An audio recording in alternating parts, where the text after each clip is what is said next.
TitleMatchNetwork.com. What are your thoughts and early memories of Hulk Hogan? Well, I just watched him for so many years, like everybody did, and then my first exposure with him was standing in the middle of the ring with the Undertaker and watching this entrance that I just never experienced before.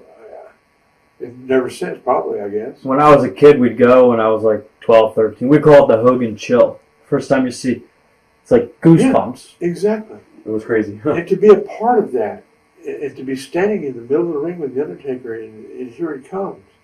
And when Undertaker beat him for the championship, early on there, my God, I guess that's when I really got smart to the WWF and the wrestling business. Was that when I found out that Taker was going to beat Hogan for the belt, I'm going, man, I'm going to be manager of the world champion. Oh, God, I can't wait to see my check. Because if you're manager of the world champion, you're check came and it was the same as I always got, Oh shit, that's a work too. My God, but it was awesome, to work with Hogan and Flair and all. In fact, when I used to do the funeral parlor segments, I used to have them. Those were a lot of fun, and a lot of people, that stuff wasn't scripted. Vince always had a confidence in Undertaker. Myself, I don't think I ever done an interview or a promo or anything like that in WWF that was ever scripted. Wow. It was all, we'd have a bullet point now and then, but it was just turn it on like a light switch, like I talked earlier, and that's the way it was then too. And the same with the funeral parlor things. That's how that voice came about totally by accident. I never planned on talking. Oh yes, I was looking for a change. I was watching some horror movies, like Boris Karloff and stuff, and it just happened. Huh. It was a happening. But one that stands out particularly in my mind was a funeral parlor segment that I did with Hulk Hogan and Ric Flair. I have a picture on my wall at my home office of this too. Here I am standing on the set of the funeral parlor segment that we did. On my right is Hulk Hogan. On my left is Ric Flair. And I'm standing there. And we're doing our thing, and I'm thinking in my head, fuck, look at me. I'm here with Hulk Hogan and Ric Flair. Where can I go from here? Seriously, what the fuck can I do in this industry that could top that? Then or now? You're with Hulk Hogan and Ric Flair, where can you go from there? Down? Buried in concrete? Was Hogan good with Undertaker as far as giving him what he wanted and stuff like that? Yeah, he did. Hogan was a man, and I don't think he really wanted to do what he did to do the favor for Taker at the time. In fact, he was so serious, he got back to the back after the match was over and acted like his neck was hurt and shit. And they called an ambulance. There wasn't a damn thing wrong with him. He was just trying to take a little pain away there. But It wasn't a long run, which of course but it was just the fact that nobody was beating him, at that time. And it really kicked off the Undertaker's career there. Which here we are, my God, it's 2006, and I watch SmackDown tonight, and there he is. I'm going to ask you my next question, actually. What would you say for you being at ringside, watching a match, what was the greatest match that you ever saw that you were at ringside for? And you just sat there, and you didn't even realize you were managing, you just got caught up, and you're like, wow. Probably when Taker beat Hogan for that belt the first time. All the first was always very special to me. The first time things happened, and when Taker won the title for the first time, that was cool. That was cool. To be the manager of the WWF champion. Yeah, that was pretty cool. I think immediately Michael Hayes pops in my head. Michael Hayes was always the shits, still the shits. And he's one of the best friends I got in the business. I've known him forever. We were fans together now, and he's working for Vince. He's one of Vince's right-hand man. I just talked to him this afternoon. But he never was a wrestler.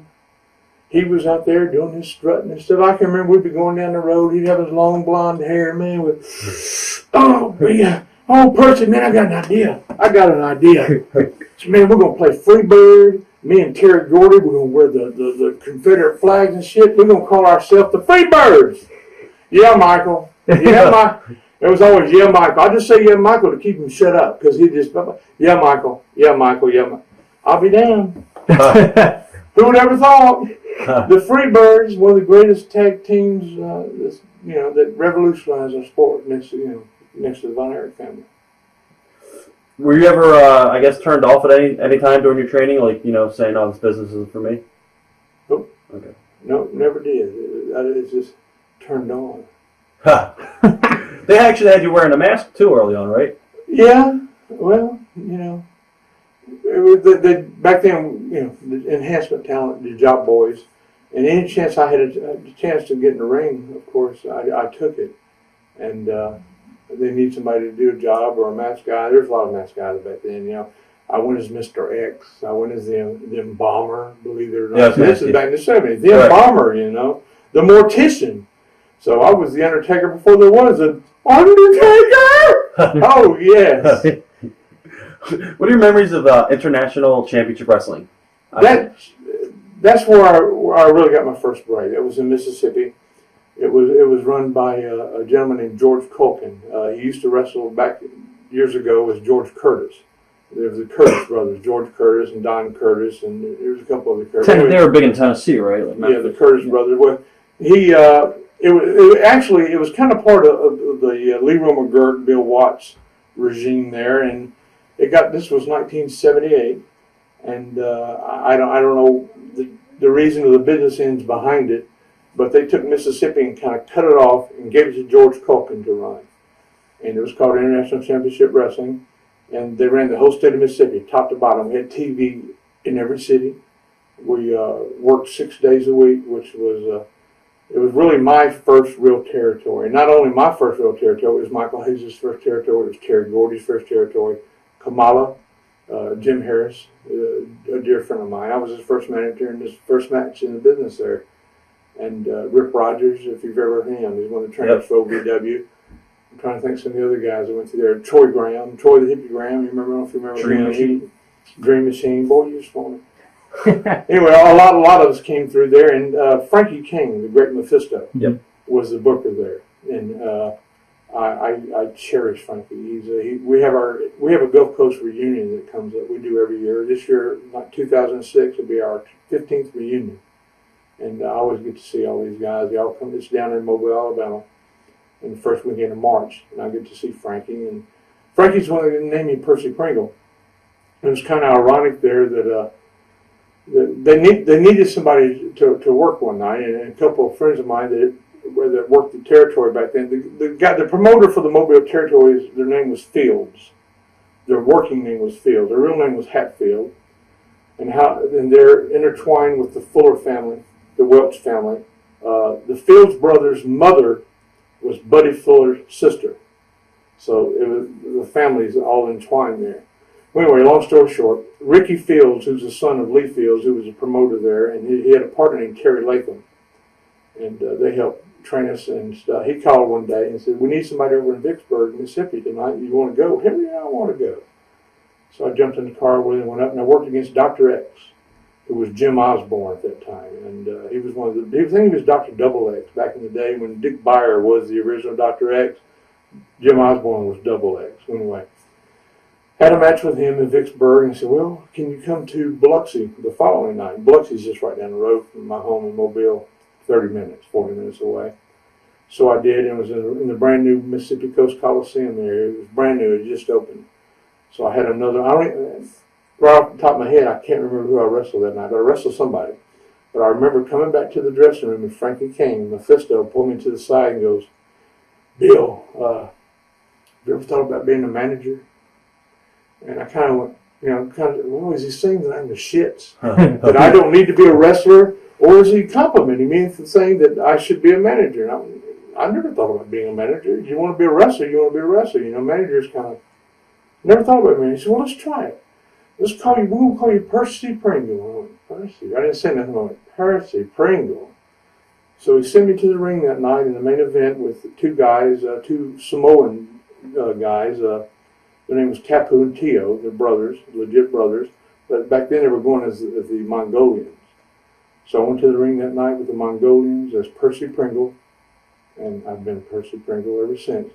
Except for a short little stint as some raccoon-faced and bomber. Oh, yes! Well, I've been Percy Pringle, born a Percy, die Percy, I guess. But basically, that was my first real territory, the International Championship Wrestling there. And I have some dear memories there because my dear friend, my dear departed buddy, Terry Gordy, I think he was like 17 years old then when he started there with Michael Hayes and myself and Kamala. And we're still, unfortunately, we lost Terry, but me and Michael and Kamala as well. Jim Harris, we still are dear friends today. In fact, I had a show of my own here just a few weeks ago. Side note, and in the main event, I had Kamala. And talking about coming full circle, we came full circle that night. And it was great. It's a great business, man. I love it. But then I wouldn't be here tonight, would I? Did anyone ever take you under their wing as far as managing? I don't think so. And that part of the country, managers were slim and none. And right off the top of my head, I can remember Dr. Ken Ramey, J.C. Dykes, and those guys were much older than me, back then. I was young, and we had a guy in the Mobile area he was mostly a wrestler. His name was Billy Spears. I don't know if y'all have ever heard of him. He was doing a manager deal for a while, and he used to talk about his mama being rich and living off his mama's money and all that. And I was doing it right next door in Mississippi, so I stole a lot of his shit. I become a mama's boy too, Hershey Pringle, the mama's boy and everything. And the next thing I know, we were up in Greenwood, Mississippi. We used to do our TV taping in Greenwood, Mississippi, just south of Memphis. And I used to love watching that Memphis TV. That Memphis TV was fabulous back in those days, back in the 70s. There was nothing like it, nothing comparable to it at all. But then I remember, like around 1980 or so, where I turned the TV on, I see this kid on there with a tennis racket and shit talking about his mom, and I went, this guy's stealing my shit! Jim Cornette! I love you. I guess, could you make a good living from managing in the territories back then? I don't know about, no. Good living, no. Did you still wrestle too at the same time, or when you switched, you stayed managing? Oh, man, they had me doing everything. I wrestled, I managed, they had me in gimmick matches all the time. I remember some horrific boxing matches they used to have me in against Sugar Bear Harris, eventual Kamala. And he was just starting in the business, and hell, we all were, but my God, he liked to kill me. I don't know how I survived those days, and that big guy would hit me with oh, Lord, mercy.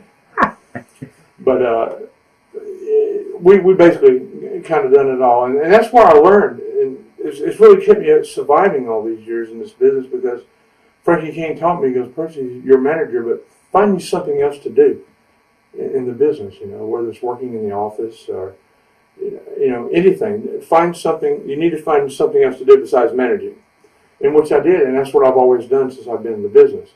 During my years with the Von Erichs in Texas, I worked in the office. I had an office in the Sportatorium, and I handled all the novelties there and the program. I wrote the program, and I hired the people that sold the stuff on the road, and then designed the T-shirts and ordered them, and ran my own shows too. So I was always involved doing something. Even when I moved on into WWF, WWE, I always was doing something backstage on the side. So it's always been more than just walking to the ring and walking back. Although it's always been my favorite thing to do. There's nothing like the spotlight. Early on, how did you develop your promos? Man, it was like turning on a light switch. It was just a gift. I never had to work at it. And it's a shame because I see guys just busting their ass trying to learn how to do a good promo. It was meant to be.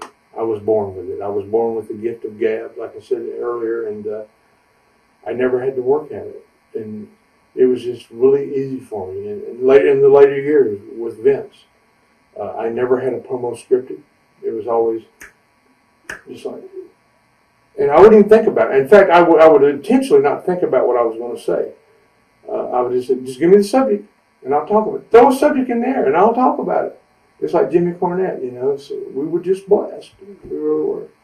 When you were starting out, how hard were some of the veterans with you, like teaching you the ways? Was there anybody who was really tough on you? I've seen a lot of guys that go through a lot of hell. But you're going to hear me use the word blessed a lot because I use that word a lot, and I've been blessed. I'm still blessed. I never have really had any big ribs pulled on me, real serious ribs pulled on me. Although I have some rib stories, and most of these I was involved in. But as far as being, mistreated or making it hard for me, it was pretty easy. I just loved the business so much, a passion that's I can't compare it to anything other than to my marriage to my wife. And my wife and I have been married now for 27 years, and we got married when I was in the business. And to be married for 27 years in the wrestling business, there's not a lot of us. There's a handful probably. So I've been I've been very blessed, and it was really easy for me because I just love the business. I still love the business. I still have the passion in my heart that I had from day one. Although, it's different. It's not the same business, but I try to overlook some things, and I still love professional wrestling, and I always will. TitleMatchNetwork.com